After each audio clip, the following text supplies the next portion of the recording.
Hi, everyone. Today is July 11, 2020, the memorial of Saint Benedict. Saint Benedict was born in Norcia, Italy, around the year 480, from a distinguished family. He studied in Rome, but found life there to be very worldly, so much so that he gave it all up to live as a hermit in Subiaco. His holiness became quite well known, and many were drawn to follow him. And so he built 12 monasteries with 10 monks each and began to lead the monks in a rule of life.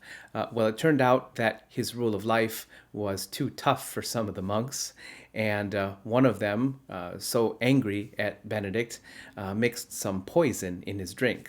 But when he made the sign of the cross over it, the cup shattered. Well, eventually he left and went to Monte Cassino in another part of Italy, where he built another monastery, and it was there that he wrote his famous Rule of Life, which is still followed by the Benedictines even today. It is in that rule that Saint Benedict tells his monks to put nothing before the love of Christ. And that's a good motto for us to follow as well, to put nothing before the love of Christ. Saint Benedict, pray for us. So, what's going on this week? Well, first of all, I just want to remind you that this Sunday's 12 p.m. Mass will be with our RCIA candidates who will be fully initiated into the church. 4 of them will be baptized, all 9 of them will be confirmed and receive their first Holy Communion. So I ask that you please keep them in your prayers. Please note that the Mass is going to be a little longer than usual. After the homily, we will sing the Litany of Saints. That will be followed by the blessing of the baptismal water, the renunciation of sins, and the profession of faith. After that will be the baptisms. And then everyone at Mass will have a chance to renew their own baptismal promises. After that will be the confirmations, and then Mass will continue on as usual. So again, the Mass will be a little longer than usual. Much of it will look like the Easter Vigil, actually. So just be aware that if you're planning on coming to that noon Mass, just know that it's going to be a little bit longer. I want to take a moment to thank the Knights of Columbus, who once again hosted a food giveaway this past Friday. I don't, as of this moment, have any numbers, but looking across the street, it looked like it was busy all morning. Thank you, Knights, for your continued commitment to serve our community. Of course, you always serve the parish very well, and I'm grateful for that. And it's good that you are an example of serving the community as well. So thank you. One of the challenges that we're facing right now is a lack of space available for meetings. And I bring this up because it seems like it's come up on a number of occasions lately. One of the guidelines from the Archdiocese is that non-liturgical indoor events are limited to 10 people because of the additional need to observe proper physical distancing. It eliminates the convent as a meeting space for any group more than, say, 4 people. The school building is not available for events or meetings, and the hall, which suffered some damage back in March, is still under repair, is also unavailable. And so that pretty much leaves the cafeteria in the Father Hogan Center as a meeting space for groups 10 and under. So if you're a group that needs to meet and you are 10 people or less and you would like to make use of the cafeteria, please call the office and schedule. Outdoor meetings are certainly a possibility. Although physical distancing is supposed to be observed, there is no limit on the number of people. I believe the Knights of Columbus had an outdoor meeting not too long ago, so that may work for some groups. So if that is an option that you want to take advantage of, certainly feel free to do that. So lastly, one of the classes that I'm taking this month is on the sacrament of matrimony. What does canon law have to say about marriage? Now, you might think that, well, it's law, so it's going to be dry. It's going to have a bunch of legalistic things to say about marriage. And you're kind of right. But actually, if you really read through it and take special notice of how canon law describes marriage, you come to see how highly regarded the sacrament of matrimony is to the church, but also the tremendous responsibility that God has entrusted to those he has united in marriage. So if we look at Canon 1055 of the Code of Canon Law, it says this: "The matrimonial covenant by which a man and a woman establish between themselves a partnership of the whole of life, and which is ordered by its nature to the education of offspring, has been raised by Christ the Lord to the dignity of a sacrament between the baptized." So that's a really long sentence, and you might hear that and think, well, that sounds very legalistic. It's actually very beautiful. So let's go through it a little at a time. The matrimonial covenant. Covenant is a very key word, and we'll go back to that in a minute. Okay, so we'll just kind of set that over there.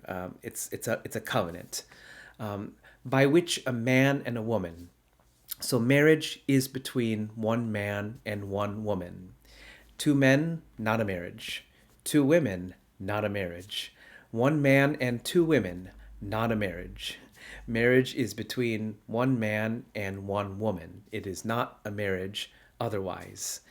And that's not human law or merely church law. It is divine law. It is how God authored marriage to be. And so canon law is very clear about that. The man and woman establish between themselves. So with the other sacraments, the priest or the deacon or the bishop, i.e. an ordained minister, is the one who administers the sacrament.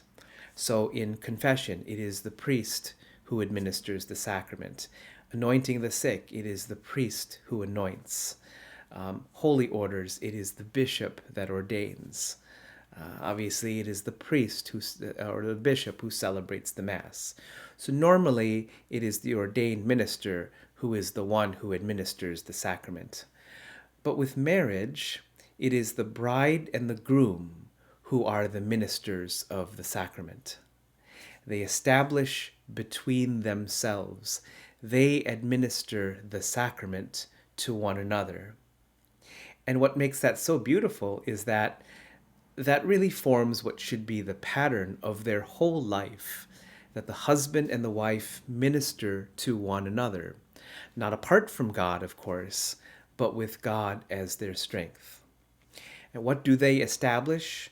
A partnership of the whole of life. The whole of life seems pretty self-explanatory. Marriage is for life. But what is this partnership? Actually, the Latin word that is used there is the Latin word consortium, which means a sharing. Well, a sharing of what? A sharing of their whole lives. So whole doesn't only apply to time, as in the whole time span of one's life. Whole also means complete. One hands him or herself over to the other, and they receive the other in return. And that's what a covenant is. So we're getting back to that word covenant. A covenant is an exchange of persons. They are not just partners who work together. They are not just partners who take care of a house together or raise a family together. They enter into a covenant. They promise to give their whole selves to one another, which is ordered by its nature to the good of the spouses and the procreation and education of offspring. These are what we refer to as the purposes of marriage. So what are they? Number one, the good of the spouses. Let me go back to that in a minute. The second is the procreation and education of offspring, children, Marriage, by its nature, is ordered towards children. This is why the church is 100% totally against contraception, because it is contrary to the nature of marriage. Contraception, it is against the conception of children. But the conception of children is one of the purposes of marriage. Marriage is ordered towards children. Contraception, then, is contrary to God's plan for marriage. God created marriage for children. Be fruitful and multiply. This was the first command that God gave to humanity, to Adam and Eve. But it's not just the procreation of children, it's also the education of those children. And education is not just in math or the sciences or liberal arts. Those are important. But the education that we're most concerned with is with regards to the instruction of the faith.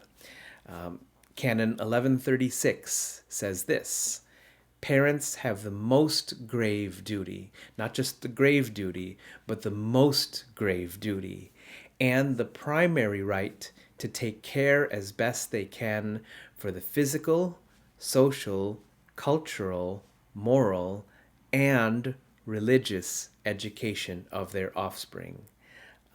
But also the good of the spouses. What is the good of the spouses? Well, spouses must desire what is good for the other, even at the expense of themselves.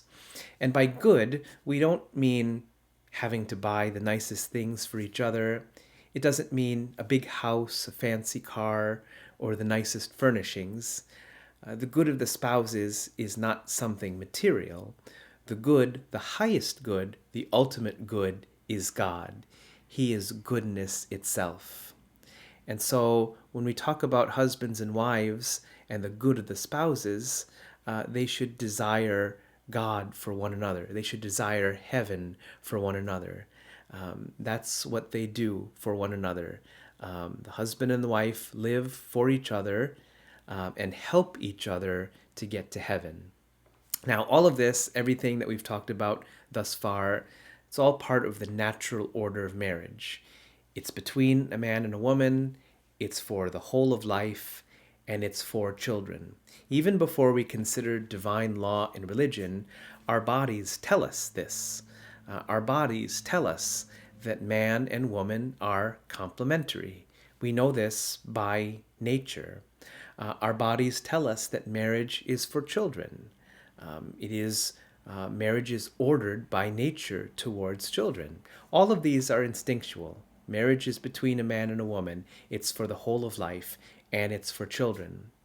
But all of this, everything that we've just said, has been raised by Christ the Lord to the dignity of a sacrament between the baptized. So now what is natural is supernatural. What is ordinary is now extraordinary. When we are baptized, we are configured to Christ. Christ dwells within us. And it is that presence of Christ within the bride and the groom, by virtue of their baptism, that makes what is ordinary extraordinary. Baptism makes the marriage a sacrament. Just like Christ's presence at the wedding feast at Cana, which is looked at as the institution of marriage as a sacrament, Christ's presence at the wedding elevates it to a sacrament. And that's what happens when the man and the woman who are baptized, get married. Christ is present in that marriage, and it is their baptism that makes marriage a sacrament. So it's very beautiful. I think it's very beautiful to really think about what marriage is. And I'll talk a little bit more next week about another important purpose of marriage and how marriage is for the life of the world. That God unites the man and a woman, not just for their own sake, but really for the life of the world. And it shows married couples that God has a very important plan for them. And so we'll talk about that. Perhaps we'll look at that next week. For now, have a good week, everyone. I know it's been kind of This pastor's report has been a little scattered, a lot of different things we're talking about, but hopefully you have a good week, and remember to pray for those who are entering the church, full communion with the church this weekend. Remember to pray for them, and remember to pray for one another. So have a good week, everyone, and God bless you.